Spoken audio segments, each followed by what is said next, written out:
Oi, vocês estão me ouvindo? Oi, Lucas.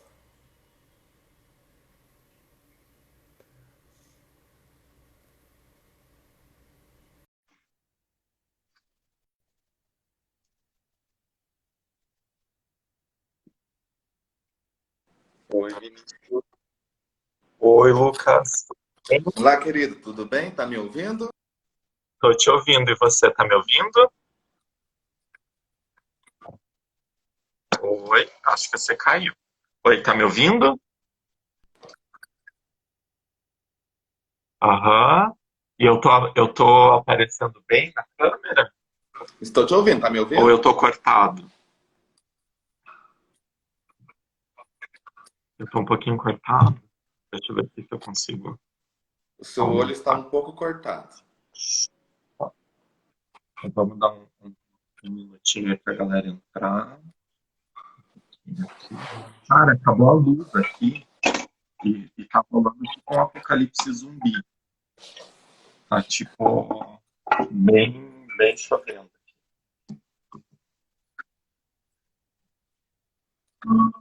Super. Deixa eu deixa. Imagina.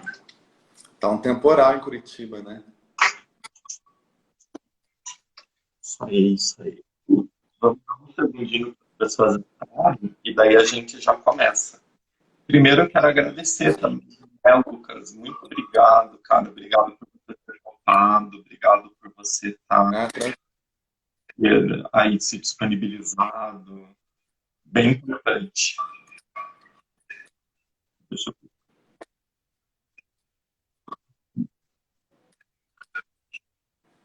eu que agradeço o convite, e parabéns pela iniciativa. Essa é uma semana muito importante para o movimento LGBT, não só em Curitiba, Uhum. no Brasil, mas no mundo todo. É um marco, um dos marcos da nossa história. É verdade. Então é quase Ó, que uma essa obrigação semana nossa é comemorar aquele e sempre evento. Como relembrar que era essa o nome data. da cidade? Ou do bar? Esse dia 29 é daquele do. Aconteceu alguma coisa no Oi? bar, né?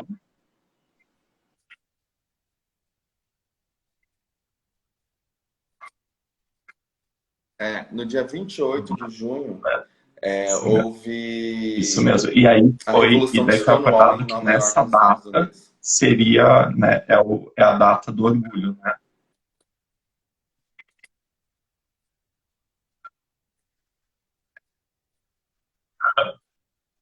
Isso. No dia 28 de junho de 1900 fazemos 50 anos, 1970, Uhum.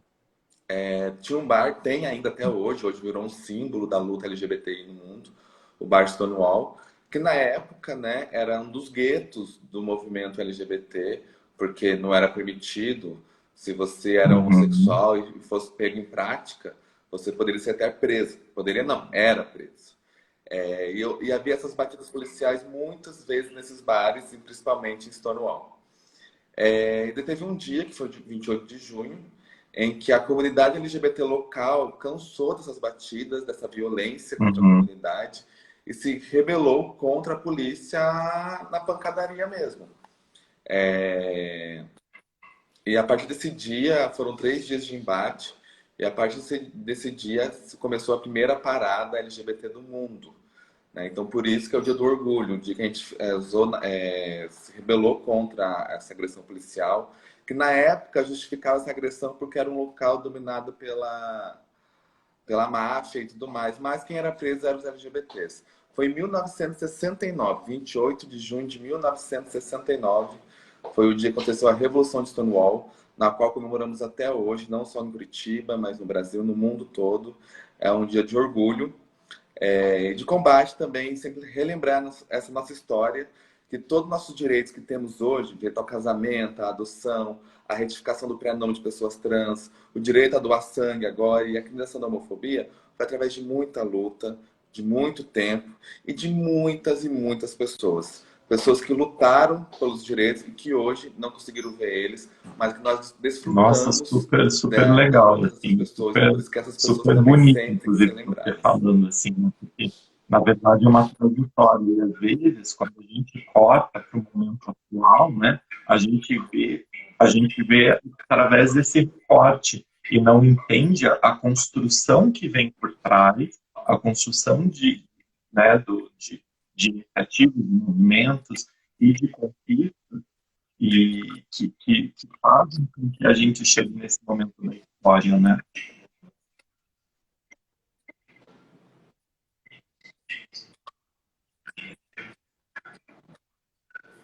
Sim, não é fácil. Fácil não é. Quando se trabalha com políticas públicas LGBT, a gente Oi? trabalha aqui no Por Grupo favor, Dignidade, por fica à exemplo, vontade. temos 4 áreas principais. Posso explicar um pouquinho?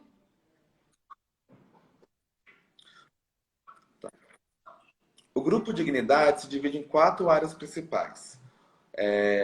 A área de interação com a comunidade, desenvolvimento organizacional, advocacy para políticas públicas e pesquisa e informação. A área de interação com a comunidade, o próprio nome já diz, interação com a comunidade. Nós ajudamos a organizar a Marcha pela Diversidade, realizamos palestras em escolas, universidades e empresas, como somos chamados, realizamos eventos culturais com a cidade e tudo mais. Então, é a nossa interação externa com a comunidade local. A área de desenvolvimento organizacional são todos os serviços que a ONG oferece para a comunidade de forma gratuita. Oferecemos atendimento psicológico gratuito, orientação jurídica, encaminhamento social, grupos de apoio, trabalho de prevenção HIV/AIDS, entre outros.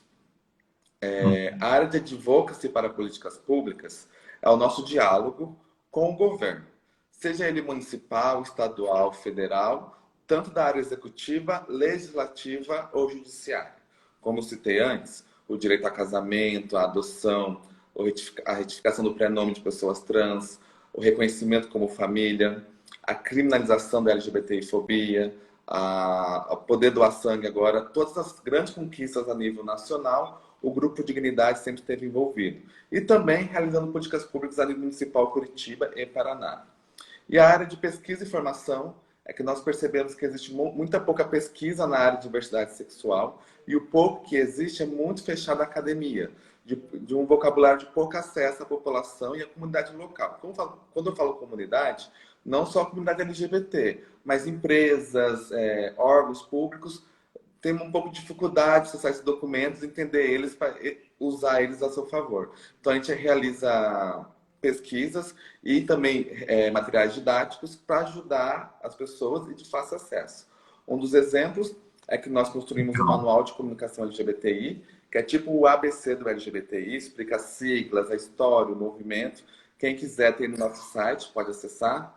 Realizamos a pesquisa sobre homofobia nas escolas a nível nacional, com a parceria de com a participação com mais de 1.016 adolescentes LGBTI do Brasil todo, em parceria com a UFPR, e também fizemos uma pesquisa aqui em Curitiba que traçou o perfil LGBT de Curitiba. Então, isso é bem resumidinho, né, em poucos minutos, o que o Grupo de Unidade faz.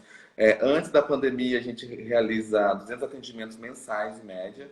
Estamos abertos a toda a comunidade LGBT e, claro, não fazemos isso sozinhos. Legal. Temos E diversos Lucas, mas parceiros a eu nível queria, Curitiba e acho que a nacional, gente vai que sempre chegar aí está com a no gente. grupo Dignidade, mas eu queria entender um pouquinho a tua trajetória. Você é de Curitiba mesmo?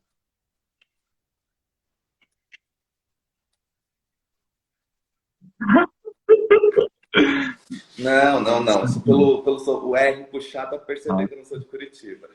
Ah, Eu sou paranaense, eu nasci em Cornélio Procópio, fica no norte do estado. É uma cidade de em média 40 mil habitantes, menor que um bairro de Curitiba, com certeza. você E tem lá quantos anos eu hoje? comecei a descobrir minha sexualidade, Hoje você ainda tem mais na quantos anos? adolescência, ensino médio. E eu não queria ser gay, Nossa, queria viver. novinho ainda de tudo. Oi? E daí você. Eu tenho 25 anos. Ah, não sou tão novinho assim, não. Já não sou.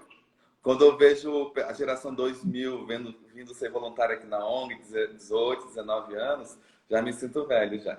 Mas a coisa mais linda, uma das coisas lindas que eu vejo aqui no Grupo Dignidade são jovens Que legal. LGBTI querendo fazer ativismo em política pública. Isso é bem bacana que acontece aqui no grupo também. né? Isso é Eles bem importante. Mas aí, Lucas, deixaram de ser você espectadores é da um história para jovem fazer lá ela. em Cornélio Procópio, descobrindo a sua sexualidade, né, descobrindo, se descobrindo, e como que é isso? Como que começa essa tua construção? Você aceitou de primeira, tua família aceitou? Como?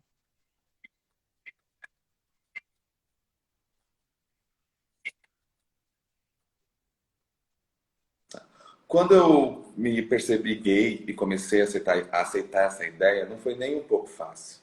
Muito pelo contrário, foi muito difícil. Eu sempre falo que existem Né? dois armários. O se aceitar como LGBTI e o se assumir para a sociedade. O se aceitar é o mais difícil. Por quê? Da homofobia da rua você corre, você foge, você mente, mas a homofobia interna não tem como você correr. Você fica se negando, se torturando 24 horas por dia, 7 dias por semana e 365 dias por ano. E foi uma tortura para mim, me afetou muito psicologicamente na época, mas eu não podia falar para ninguém, não tinha abertura para falar para ninguém. E foi bem difícil, teve épocas que eu chorava à noite, pedia para Deus, não, eu continuo cristão, mas eu pedia para Deus que eu não fosse gay, que tirasse a minha vida, mas que eu não fosse gay. Porque eu não tinha nenhuma referência na minha cidade. Né? O único gay assumido da cidade era a piada da cidade. Então eu não queria ser a piada da roda de amigos, eu não queria ser a piada da escola, eu não queria ser o motivo de assunto do jantar de família. Daí, quando eu fiz 18 anos, mesmo nessa época, não me aceitando ainda, quando eu fiz 18 anos, me mudei para Londrina, para começar a fazer a faculdade. E lá eu conheci o movimento estudantil, da onde eu me aproximei das pautas LGBT. E lá eu me aceitei como eu era. Não era assumida ainda, mas me aceitei. E parece que a gente tira um peso das nossas costas. Parece que começa a caminhar mais leve pelas ruas. Parece que o mundo que era preto e branco começa a ter cores aos poucos, sabe? Só quem é LGBTI e passou por essa experiência sabe quanto é marcante na vida, né? Daí eu passei numa universidade pública na minha cidade, eu voltei para Cornélio Procópio, porque eu pagava a universidade e eu voltei para a estadual. Só que de lá o ambiente não é mais propício para mim, não era assumida ainda. E minha mãe descobriu minha sexualidade, né? Alguém fofocou que me viu com meu namorado. Ah, E ela foi ah, mexendo nas minhas coisas e viu cartas, que na minha época as pessoas faziam cartas umas para outras, né? Eu, particularmente, sou uma pessoa bem romântica nesse quesito. E daí, ao perceber isso, eu vi a divulgação do curso de formação de liderança do Grupo Dignidade. Eu morava em Cornélio Procópio ainda. E não tinha nenhuma van, não conhecia ninguém. Daí eu conheci umas pessoas daqui, eu falei assim, eu vou organizar uma van e vou levar 10 pessoas comigo fazer esse curso. Eu organizei uma van e eu levei 10 pessoas LGBTs a fazer esse curso. Quando eu conheci a sede aqui, eu me apaixonei pelo trabalho. Tive o primeiro contato com o Tony Reis, que é um dos fundadores da instituição. E ao voltar para Cornélio Procópio, eu percebi o que eu queria fazer, o que eu queria ser. Eu queria lutar pelos direitos humanos LGBTI e que eu passei internamente, tanto bullying na escola, queria que as outras pessoas não passassem. Então, eu me mudei para Curitiba com R$ 5 no bolso. Né? Tranquei minha faculdade em Cornélio, terminei um namoro e vim para nossa, Curitiba com R$ 5 no bolso, dividi uma casa de madeira com 14 pessoas no Cajuru. E comecei sendo voluntário aqui no grupo, ajudando a servir os coffee breaks das reuniões, né? Que tem as reuniões, daí eu me voluntariei a fazer isso porque eu trabalhava fora e tudo mais. Daí, com o passar do tempo, o Tony Reis me chamou para ser bolsista aqui, de projetos educador social. Depois me tornei que coordenador de legal. projetos. E E hoje você sou passou um por dos algo, diretores do grupo né, de Dignidade. aqui na tua história que eu queria que a gente falasse um pouquinho sobre a questão do bullying, do que e aí você contando a tua história, naturalmente eu começo a fazer reflexo na minha, né, e começo a me lembrar um pouco. E eu acho que hoje, por exemplo, se tem muito uma polarização, né, para variar um pouquinho, mas de pessoas que entendem o que é o bullying e outras pessoas que acham que é algo natural, que é um mimimi, e que na verdade é uma agressão que vai te tornar uma pessoa melhor no futuro, e não deveria ter tido tanto, não deve ter o peso que tem. Mas para quem sofre o bullying, né, por por ser gay ou por outra, né? Mas um bullying de verdade, um bullying ostensivo ali, é uma agressão, né?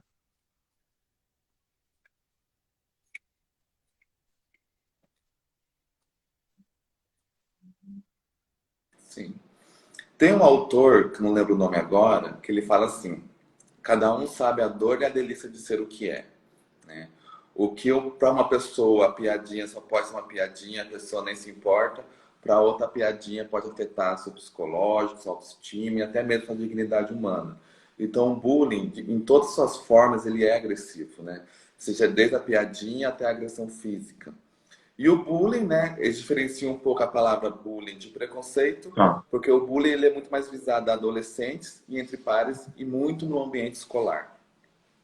E eu passei por isso, mas de maneira bem gelada, não comentava com ninguém. Mas as pessoas viam. Todo mundo já ouviu aquela piadinha, o viadinho, afeminado, mariquinha, eu bichinha. Quando eu ia jogar vôlei na educação física, eu via muito isso das pessoas que estavam enxergando. Já passei pelo corredor da morte, sabe? Vai pra sala e tem muita gente no corredor e ficam falando de você. E quando eu fui estudar no período noturno do colégio, foi pior ainda. E no ensino fundamental, os xingamentos não eram tão fortes, mas o bullying da intimidação era muito forte. Eu, por vir de uma família muito pobre, dos bairros periféricos de Cornélio Procópio, sempre gostei muito de estudar. E nisso sempre uns valentões da escola e tudo mais que nos intimavam em questão de tudo, trabalho, escola, brincadeiras, piadas e tudo mais. Mas, infelizmente, esse debate sobre bullying, a gente debate muito sobre o assunto, mas muito fora da escola. A gente fala sobre bullying na academia, na universidade, nas ONGs, no Congresso Nacional, mas a gente se fala muito pouco sobre bullying nas escolas. E é onde deveria se falar muito mais. Desde a conscientização, né, de não fazer bullying, desde a denúncia do bullying. Denúncia é crime e a pessoa que comete tem que responder por isso, ou os pais dessa pessoa. E também, porque todo esse nosso preconceito que nós temos, não só a questão da homofobia, transfobia, mas do racismo, machismo, ele é muito ligado à cultura. E nossa cultura foi construída em 500 anos. Né?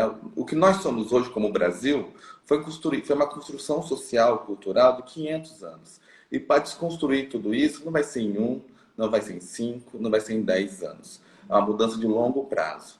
E essa mudança só é possível através da educação. Todas as mudanças.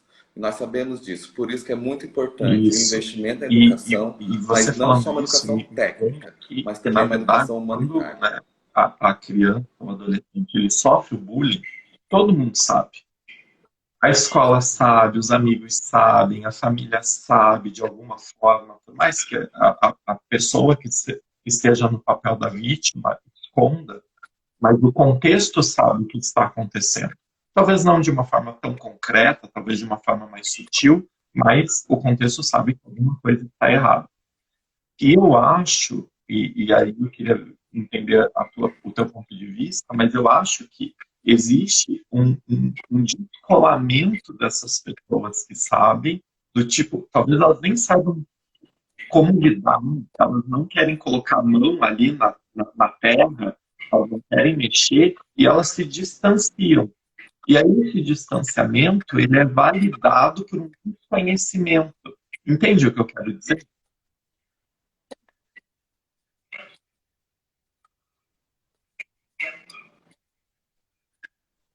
Sim, Isso, isso. porque a homofobia só é um problema nosso quando acontece com a gente, né? Quando a gente sente isso na pele. O machismo só é um problema nosso quando acontece com a gente. O racismo só é um problema nosso quando acontece com a gente. O desemprego só é um problema nosso quando acontece com a gente. A falta de água, que era falava só em Nordeste, hoje é um problema de Curitiba, porque a gente sabe que isso agora é um problema que nos afeta. O que nós podemos construir quando a gente fala de uma educação humanitária, é a questão do altruísmo. Se colocar no lugar do outro, sentir a dor do outro. Isso também muitas pessoas falam que essa questão de respeito, cidadania, LGBT, machismo, racismo, eu ensino meu filho em casa, né? Mas quando foi aqueles debates dos planos Lembro sim. estaduais, nacionais de educação sobre gênero nas escolas, não sei se você lembra ou acompanhou. Eu lembro muito que as pessoas mal sabiam o que era o projeto, mal acompanhou toda a construção do projeto e só ia nas audiências públicas falar de algo que não sabia, né? Mas as audiências públicas são democráticas e têm que sempre ser abertas. E o que a gente fala porque a gente sempre quer que isso aconteça na escola. Uma que é estratégia para mudar a cultura. Porque o primeiro contato que uma pessoa tem com o mundo é a escola. Porque até então ela vivia numa bolha social da sua família. Então, o primeiro contato que ela tem com pessoas diferentes, de famílias diferentes, de vidas diferentes, de culturas, religiões, tudo diferente, é a escola. É lá que começa. É lá que ela conhece o mundo. E qual mundo essa criança, esse adolescente está conhecendo? Eu não falo só da questão da homofobia. Eu falo da questão do racismo, a questão do machismo, a questão da intolerância religiosa, a questão de se a criança é gordinha, mais alta, mais baixinha. Isso tudo acontece na escola. Então, por isso a nossa insistência em uma educação que ensine o respeito à diversidade. A gente não quer ensinar ninguém a ser gay, ninguém a ser lésbica, nada disso. A gente quer ensinar o respeito. E isso, infelizmente, não está vindo de casa. Se estivesse vindo de casa, nós não teríamos esses Concordo, altos números de concordo. violência contra a E contra quando, negros e né, contra LGBTs. o jovem, né, o adolescente, ele passa por esse corredor da morte, como você trouxe, ele não entra. Aí já o que eu quero dizer é que ele vai entrar nesse caminho, ele vai entrar nessa jornada adulta muito mais fragilizado, tanto emocionalmente como fisicamente. Ele já entra em desvantagem. E isso talvez vá replicando na vida, vai replicando em outros contextos, Sim, e é quase como se fosse uma sentença, sabe?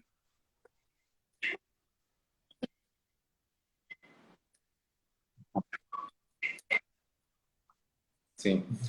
Tanto a homofobia internalizada quanto a homofobia externa, ela tem consequências e sequelas na vida de qualquer pessoa. Por isso que nós temos maiores índices de suicídio na juventude LGBTI. Só em Curitiba, mais de 50% da população LGBT de Curitiba já pensou em suicídio. A questão da baixa autoestima e depressão na comunidade é muito forte, porque todo o ambiente violento, o ambiente preconceituoso, o ambiente inseguro, interfere no emocional e no psicológico dessas pessoas. Então, por isso nós falamos que muitos ambientes eles são preconceituosos e violentos. Então, nós temos que mudar tudo isso, né? Tanto dentro das escolas, dentro das empresas, dentro dos órgãos públicos, porque nenhuma pessoa em sã consciência fica em um local onde sofre preconceito. Vamos falar aqui, dar um exemplo, né? Simular um exemplo da vida de uma pessoa transexual, que entra a letrinha LGBTI, é a que mais sofre violência. Vamos citar um exemplo de uma pessoa transexual que começa a sua transição na escola, né? Está no momento da sua transição, na sua descoberta da sua sexualidade e tudo mais. E lá ela sofre bullying. A gente sabe disso. Se eu, gay, cis, branco, sofri bullying, imagina uma mulher trans na escola. O que acontece com essa mulher trans, o que acontece com a maioria das pessoas trans, elas saem da escola, né? Saindo da escola, ela não tem acesso à universidade, né? E nós sabemos que o mercado de trabalho é muito exigente, até para quem tem graduação. Imagina para quem não terminou o ensino médio e é uma pessoa trans. Por isso nós não vemos vendedoras trans, nós não dividimos salas com pessoas trans, nós não dividimos universidades. É uma ou outra, mas elas existem, né? E precisa ter seu direito reconhecido. Então, essa pessoa trans não conseguiu terminar a escola, não conseguiu entrar na universidade, não conseguiu um emprego. Mas essa pessoa trans é humana como qualquer um outro de nós, que precisa se alimentar, comprar remédios, pagar aluguel, se vestir e muitas vezes ajudar a mãe ou o pai idoso. Mas não tem um emprego. E o que sobra para essa pessoa? A prostituição. 95% das pessoas trans estão na prostituição não porque querem, mas porque precisam. Claro que nós, do Grupo Dignidade, de forma nenhuma Uma somos falta de contra o trabalho oportunidade, né? sexual, desde que seja uma escolha da pessoa, mas não uma Uma falta de necessidade, porque o mercado de oportunidade, trabalho né? foi E preconceituoso, aí, quando a escola foi você, preconceituosa. quando trazendo isso de volta, né? Eu começo a repensar a minha história, assim, e uma das coisas que eu percebi, estava até comentando esses dias com um amigo, é, por exemplo, quando eu entrei no mercado de trabalho, claro, né, dentro dos meus privilégios, como você trouxe, né, de ser um gay, branco, com acesso à educação e tudo mais, eu, quando eu iniciei no mercado de trabalho, eu nunca tive, pra você ter ideia, um chefe gay. Eu nunca tive. E chefe, tanto direto como indireto.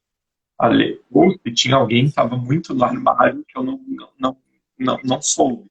Mas, assim, eu nunca tive dentro das empresas, e das empresas bem verticalizadas, multinacionais e tudo, eu nunca tive a figura de um gestor gay. E aí eu fui me desmatando ali, mata virgem e tal, e virei um coordenador, e virei não sei o quê, e tal. E por muitas vezes, sempre quando eu exerci um cargo de liderança dentro de uma empresa, eu era o único gay. O único, quase como o cotista do quadro. Sim. Então, puxa, talvez a gente precise de um gay. E desde então, o que eu faço sempre nas minhas equipes? Nas minhas equipes, sempre tem um gay, uma lésbica, enfim, né? A gente tenta trazer esse universo diverso. E esses dias, uma das pessoas que trabalha comigo, assim, veio me falar uma coisa. Ele estava meio chateado, tal, e eu falei, cara, e aí, o que está acontecendo? Tal, e ele falou, enfim, ele estava com alguns entendimentos pessoais. E aí ele me trouxe o seguinte, ele falou assim, Rodrigo, mas sabe o que eu estou cansado? Parece que a gente sempre tem que entregar duas vezes mais que os outros. E aí isso me, sabe assim, tipo, quando você quer abraçar a pessoa, você não pode, né? E eu falei, cara, porque é justamente isso. Ou você está fora do jogo, ou se você entrou no jogo, você tem que desempenhar duas, três, quatro vezes mais para permanecer no jogo. Porque às vezes, Lucas, quando você está né, em outro momento, assim, a pessoa não vai te olhar e vai falar, seu gordinho, seu gay. Né, tem alguns ambientes que isso não é permitido. Aí o que ele vai fazer? Ele vai tentar te qualificar o máximo para mostrar que você não deveria estar naquele lugar. Então você tem que estar desviando das boladas, né? Veio uma bola aqui, desviei, veio outra aqui, desviei. Você tem que fazer ali um jogo, porque o tempo inteiro a estrutura, né, a parte da estrutura, vai tentar te tirar daquele local que você conseguiu, daquele espaço que você conseguiu chegar, dizendo que você não merece. Então, é, é, é, tem uma, é extremos, né?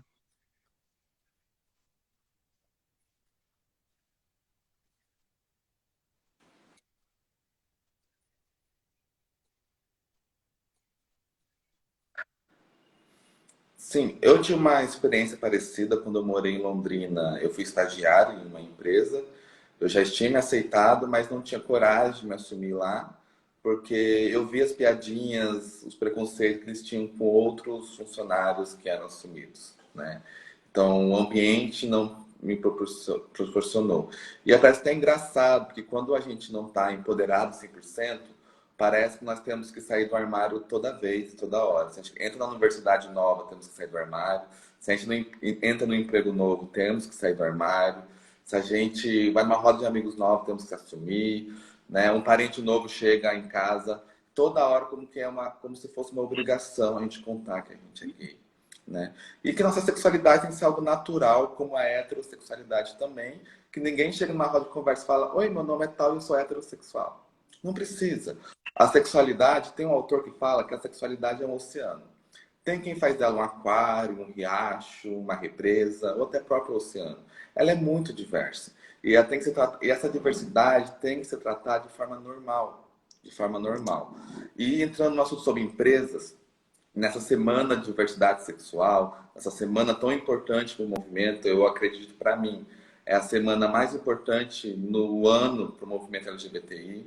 Nós vemos várias e diversas empresas fazendo campanhas de inclusão, propaganda e tudo mais. E isso é muito importante, eu fico muito feliz com isso. Né? É uma forma de reconhecer que existe esse público, né? Mas com o olhar do capital, com certeza, né? Esse público que tem um potencial e precisa ser respeitado. Mas a gente sempre fala que uma empresa, para ser de fato inclusiva, ela tem que ter 3 pontos principais.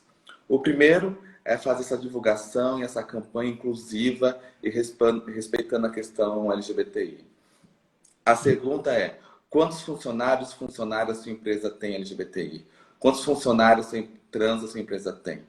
Porque não adianta ser só o produto, mas internamente, né? E o ambiente da sua empresa é um ambiente em que o LGBTI não tenha nenhum preconceito, nenhum problema em ser quem ele é, não tenha nenhum problema de ser afeminado, da lésbica ser mais masculinizada, de ter um cabelo colorido, né, de ter 3 jeitos. O ambiente da sua empresa respeita isso, né?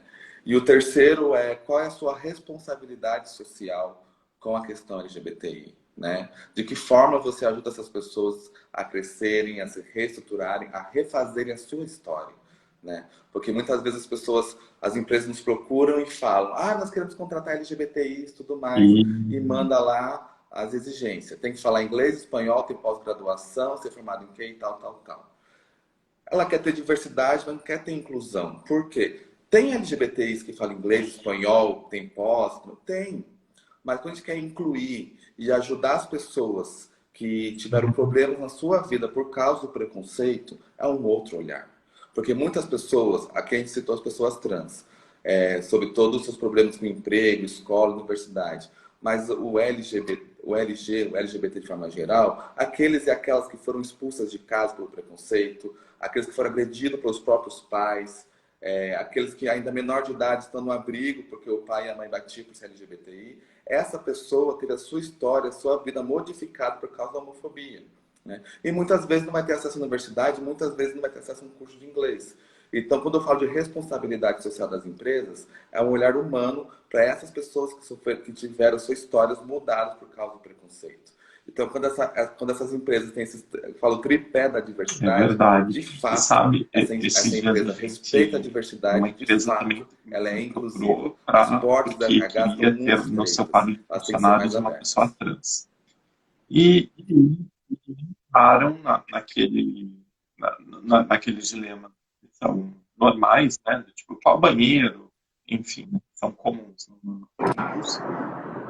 E aí eu comecei que, na verdade, talvez a empresa ela queria trazer uma pessoa trans não por uma inclusão, não por uma diversidade, porque ela não estava preparada, as pessoas que estavam que compõem o quadro de funcionários não estavam preparadas. Na verdade, eles queriam talvez por uma moda, não sei se essa é a palavra, e eles queriam trazer uma pessoa que, na verdade, ela não seria incluída. Ela despertaria curiosidade das pessoas em relação a ela. Então, essa questão de trazer, né, pessoas, acho que principalmente as trans, eu acho que ela tem que tomar um pouco de cuidado também, porque às vezes vira tipo a mulher barbada do circo. Tá vindo aqui, eu vou deixar ali para que as pessoas vejam, para que eu diga que eu tenho uma pessoa assim dentro da minha empresa, as pessoas vão ali, vão fazer chacota, sei lá o quê, e a pessoa vai se sentir exposta.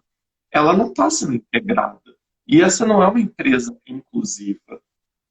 Ela é uma empresa que, na verdade, está usando um gênero, né, uma pessoa, de uma forma utilitária. Né?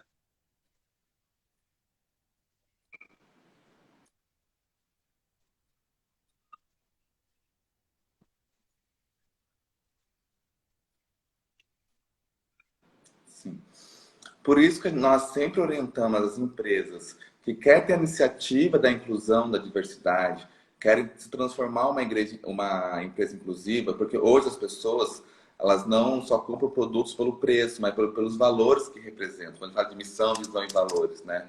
Aquelas empresas que incluem a diversidade como valores fundamentais da sua empresa, O primeiro passo é preparar o ambiente, né? A capacitação, a sensibilização e a formação de seus funcionários e funcionárias, principalmente das chefias, né? Que vai cobrar o respeito. Porque muitas vezes um dos fatores do preconceito é a ignorância. E a ignorância é a falta de informação que a gente resolve com educação, com formação e tudo mais.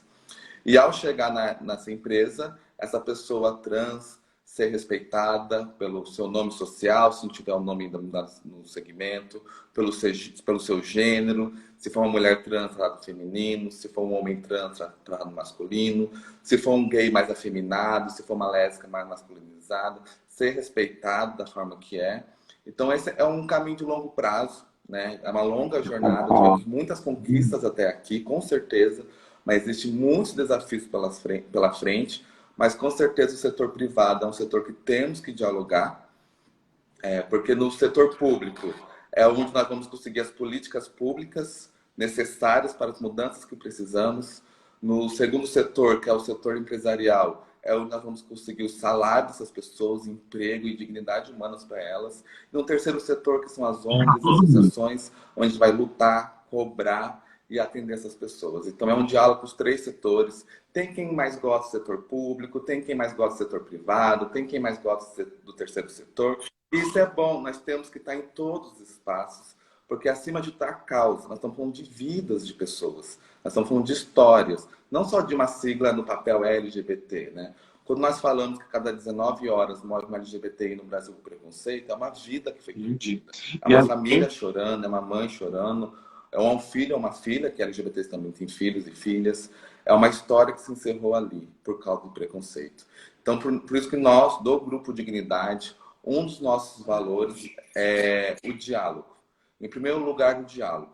O diálogo com quem pensa diferente, está aberto a aprender. O diálogo com quem não conhece ainda e quer conhecer. Entendi. Né? Tudo dentro Mas, do campo por exemplo, e quando não for possível o diálogo para avançar, a gente tem temos hoje aí a lei o e a justiça para mercado, resolver esse ele problema. absorve poucos deles, né? Até porque o nível de exigência do mercado muitas vezes é muito maior do que a possibilidade do público LGBT de alcançar esses requisitos. Então, outras áreas acabam absorvendo esse público, né? Por exemplo, eu acho que a universidade, principalmente a universidade pública, é um local onde ele é um local que absorve, né, que acolhe esse público de uma forma diferenciada. Outras, fora, empregos, empregos empregos mais rudimentares, digamos assim, também absorve, né? Como telemarketing, como, enfim, outras modalidades de emprego que são empregos mais básicos. E aí a gente fica condicionando também essa população a meio que fazer o trabalho que ninguém quer fazer. Né? Então, o espaço também dessa galera é um espaço onde não é o feminino. Então, isso daqui que a gente não quer fazer, a gente eles venham. Daí ele vai ser o telemarketing, aí ele vai ser sei lá, o vendedor XYZ, porque eu não quero fazer. Mas médico, que é algo que eu quero fazer, daí eu não deixo essa pessoa chegar. Então, também existe um cercadinho ali onde o público LGBT pode transitar. Se ele pula desse cercadinho, se ele sai desse cercadinho, ele começa a incomodar. Tá certa a minha percepção?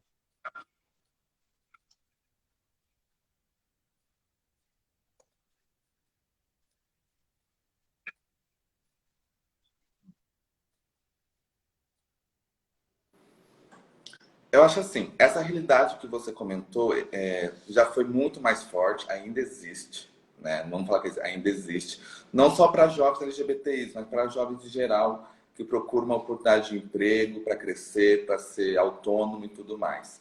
E nós estamos vivendo uma crise de desemprego já há alguns anos aqui no Brasil, em que afeta mais as classes mais vulneráveis. Vamos falar na questão LGBT, na questão de jovens negros também. também pessoas sem formação e que acabam aceitando empregos mais operacionais, porque, em primeiro lugar, temos que ter a sobrevivência, né? Mas eu acho que esse olhar de diversidade tem avançado um pouco, a passos de tartarugas, confesso, mas tem avançado. Hoje as empresas, organizações, instituições percebem a vantagem da diversidade. Porque quando eu falo que a diversidade ela só soma no ambiente, seja no ambiente de amizade informal, seja dentro de casa, na escola, na universidade ou na empresa. A diversidade soma. E por quê?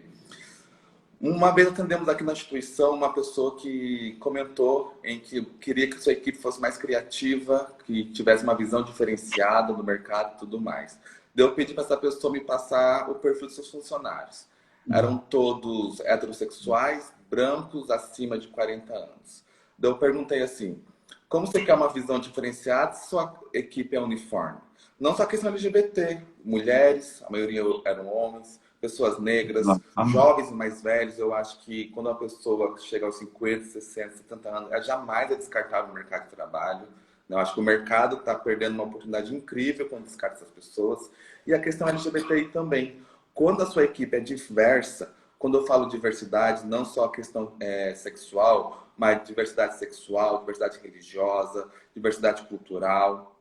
Quando a sua equipe é diversa, só tende ao crescimento. Porque aquela pessoa que se fecha numa bolinha social que todo mundo pensa igual, não tem como comparar a sua ideia. Quando a sua equipe, o seu time, ele é diverso, você pode comparar a sua ideia e ouvir as críticas, retorno e assim moldar o sucesso. Seja o sucesso empresarial, seja o sucesso acadêmico, até que na própria ONG. Nós sempre buscamos ser o mais diverso possível. É difícil? É difícil. Viver em diversidade não é fácil. Conviver com pessoas que pensam diferente de você não é fácil. Nós temos dificuldade de conviver com pessoas que ouvem música diferente. Uma pessoa que ama sertanejo não consegue ter um amigo que ama funk. Imagina então esquerda e direita. A gente não consegue mais dialogar com pessoas com pensamentos políticos diferentes. Então, viver em diversidade não é fácil. Mas isso que você está trazendo, hoje eu também vejo seja ele que qual a for gente o seu tem gap objetivo, na se tiver construção diversidade de incluída, o gestores, na crescimento construção de lideranças. Então, por exemplo, eu estou lá numa empresa, eu viro um bom técnico, eu domino o operacional dessa empresa, e aí eu subo de cargo. E esse subir de cargo, ele é muito baseado nas competências técnicas, né, que hoje eles chamam de hard skills, do que do soft skills, que são competências mais sensoriais, mais subjetivas. Esse soft skill, na hora de acolher uma equipe diversa, falta.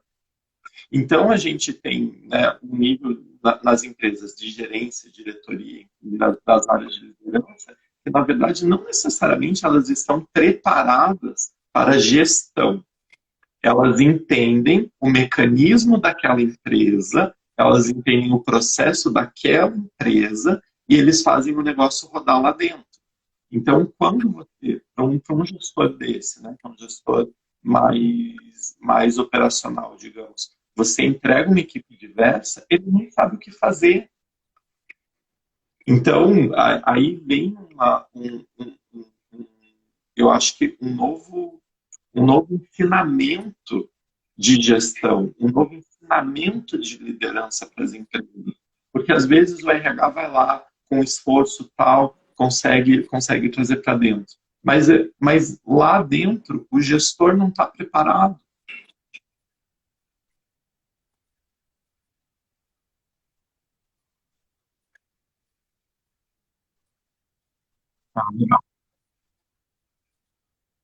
Sim. Pegando o seu exemplo da questão dos gestores de empresas, podemos pegar o mesmo exemplo com professores. Né? Quando acontece a questão da homofobia nas escolas, quando se tem adolescentes assumindo lésbicas, gays, transexuais na escola, a maioria dos professores não sabe lidar com o assunto. Eles mesmos reconhecem, tanto que nós temos bastante parceria com as escolas, quando somos convidados, das palestras de formação e tudo mais. Por isso que hoje nós lutamos. Temos um projeto há anos atrás para implementar nas universidades, que em todas as formações pedagógicas se tenha sobre o respeito à diversidade como obrigatória, para saber lidar com situações como essas, e de forma positiva. Nossa, E acredito que as instituições e e- empresas também, que na capacitação dos seus funcionários e colaboradores, dos seus times, tem a questão da diversidade lá como requisito de formação, pois dessa forma vai ajudar a tirar a ignorância, como eu disse antes, né? Um dos fatores do preconceito é a ignorância. Dessa nossa, é isso forma, mesmo, tornando um Lucas. Nossa, ambiente de lindo isso que trabalho você mais falou. inclusivo, Porque dessa forma você não tem é um, propício para é um LGBTs exercício, é trabalhar um e as pessoas trabalho, conviverem na maior uma harmonia lição de em casa que é diversidade. de todo mundo. Porque a gente, né, vai lá, tal, prepara, né, e está trabalhando ali a galera LGBT. Só que se não tiver uma sociedade que coloque essa galera para dentro, que abra seus espaços, abra suas portas de verdade, não porque é moda, não porque alguém falou que tinha que ter, não porque, mas coloque as pessoas para dentro de verdade, de coração, o negócio me parece às vezes que são linguagens diferentes. Aqui está falando japonês, aqui está entendendo espanhol, na verdade a gente precisa equalizar a linguagem, né?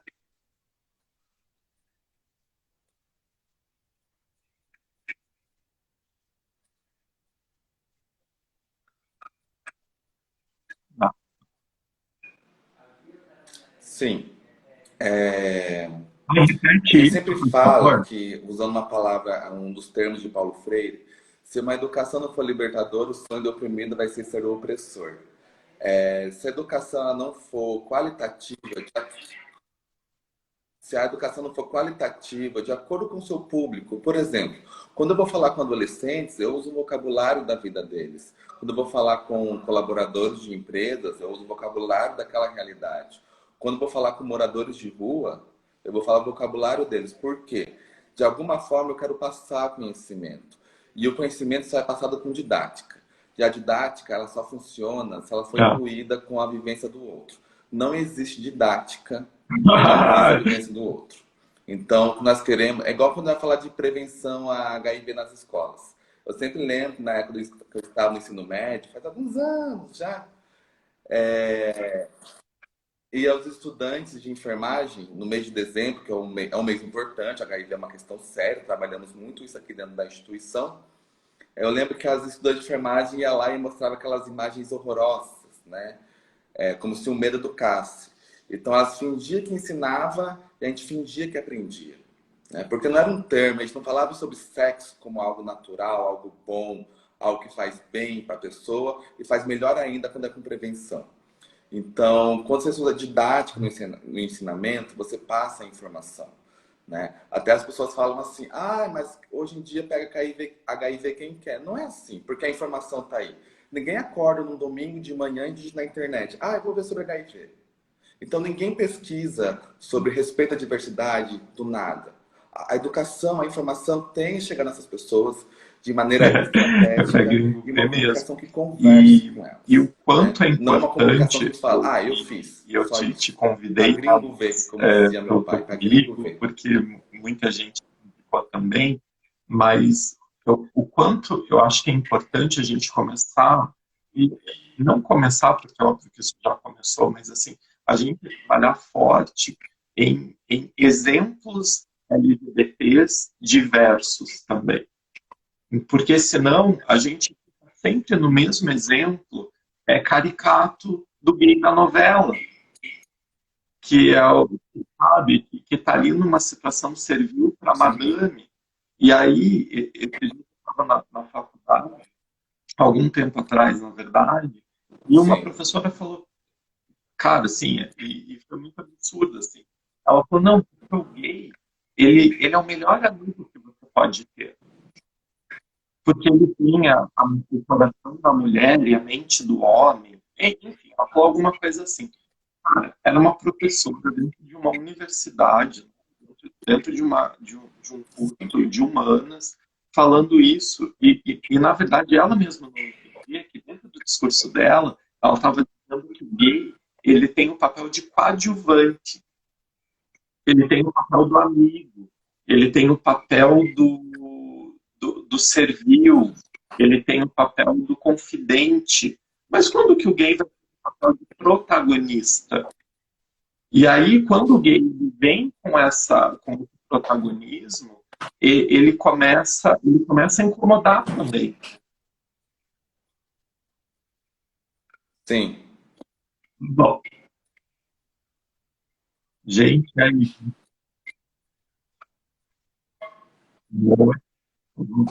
Só um minutinho, Rodrigo, já volto. Claro. Ah, beleza. Tô sem achar, só deixa na porta, beijo.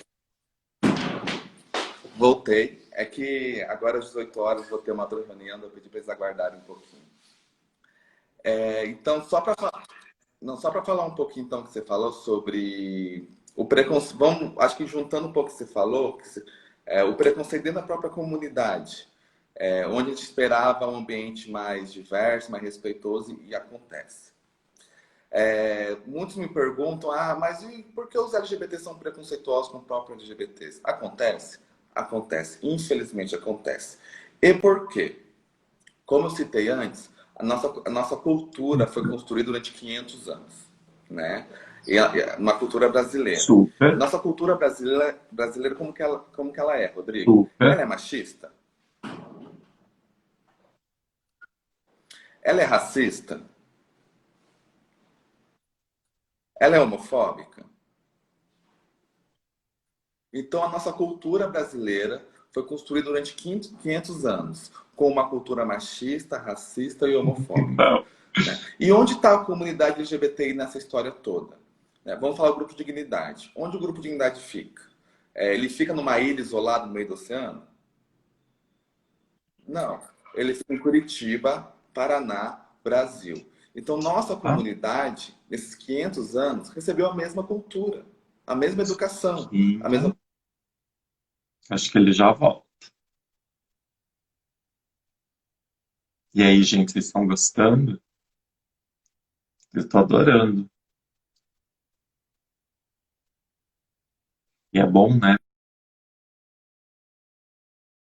Mesmo dentro da comunidade, é importante que a gente tenha esse tipo de conversa, porque olha o quanto eu mesmo sendo gay, aprendi, tô aprendendo e tô me revendo aqui com o Lucas.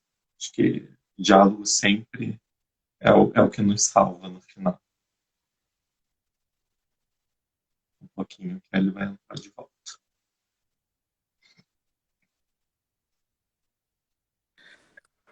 Oi, Caiu a Lucas. internet aqui, desculpe. E aí, você estava dizendo que o grupo de dignidade fica em Curitiba. Isso. Como estava dizendo, infelizmente a nossa comunidade recebe a mesma cultura brasileira, né? Por mais que nós somos LGBTI, somos população vulnerável, somos minorias em direito, nós recebe. Então, nosso primeiro passo é quebrar esse preconceito em nós, a autocrítica. Por isso, no grupo Dignidade, muitas vezes nas rodas de conversas, que é o café com diversidade que nós chamamos, trazemos muitos assuntos como esses. O machismo dentro da comunidade, o racismo dentro da comunidade, a intolerância religiosa dentro da comunidade, que é uma das formas que nós encontramos de desconstruir isso e reconstruir. É fácil? Não é. Mas o primeiro passo é reconhecer que é necessário. Né? A gente nunca vai mudar algo se a gente não reconhece que precisa. Né? Então a gente nunca vai tomar remédio se a gente não reconhece que está doente. Então é um desafio a longo prazo, mas que é possível. Vem melhorando muito. Eu acho que nós éramos muito mais retrógrados. Hoje estamos caminhando sendo mais progressistas e estamos ouvindo mais quem pensa diferente. Hoje as pessoas já sabem, debatem muito mais sobre política do que antigamente, debatem muito mais sobre direitos humanos do que antigamente. A democracia brasileira ainda é muito jovem. Nós temos 30 anos de democracia plena, comparada à Europa, ao continente europeu e aos Estados Unidos, que tem 200, 300 anos de democracia. E apesar de ser muito nova, a gente avançou em muitas coisas. Né? Por isso que eu não gosto, eu fico muito incomodado quando fico comparando o Brasil a outros países do mundo. Não dá para comparar histórias totalmente diferentes. Né? O que é bom lá e dá para colocar aqui, ok. Mas nessa nossa nova e rebelde democracia que estamos avançando, Eu acho que só se existe direitos humanos em democracia. Qualquer outro regime que não seja democracia, não há direitos humanos, não há respeito, não há diversidade, muito menos liberdade de expressão. Então, como LGBTI, já terminando um pouco aqui nossa fala, o que nós queremos como movimento é o respeito. É o respeito. Você pode não gostar, você pode achar que é pecado, ok, desde que isso fique na sua vida. Mas quando a sua opinião interfere na vida do outro, como violência, agressão e falta de direitos, aí temos um problema, né? O Estado é laico, e o Estado laico não é um Estado contra a religião, muito pelo contrário. O Estado laico é o Estado que defende todas as religiões, o direito de existir e de quem não tem religião. Mas no Brasil as coisas estão assim a todo tempo, religião e política, e não pode. Você pode ser religioso e político? Pode, desde que você separe a sua vida pessoal com a vida pública.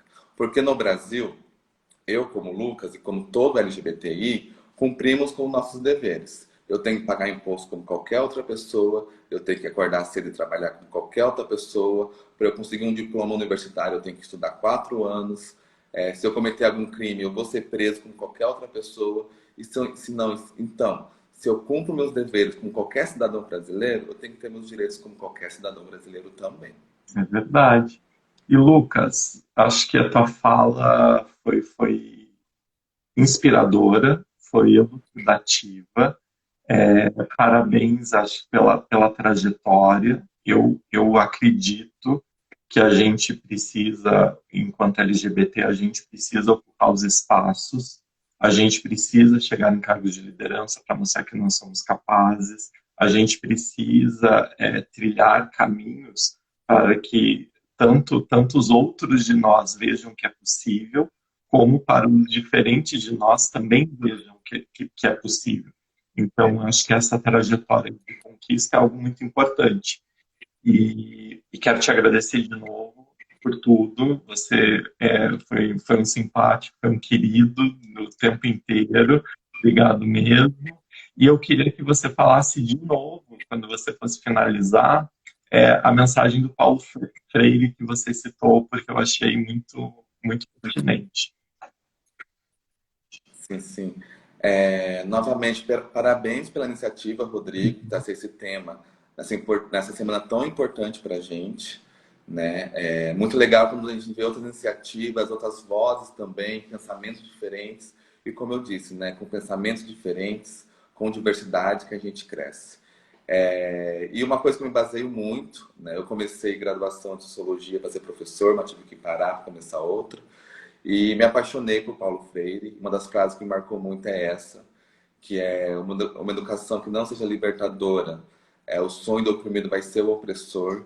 E uma coisa que eu nunca quero ser na minha vida é ser o opressor, porque eu já estive no lado do oprimido e é horrível. O nosso papel é chegar nos espaços de poder, nos espaços de representatividade e mudar a realidade de quem é oprimido. Isso aí. Obrigado, Lucas.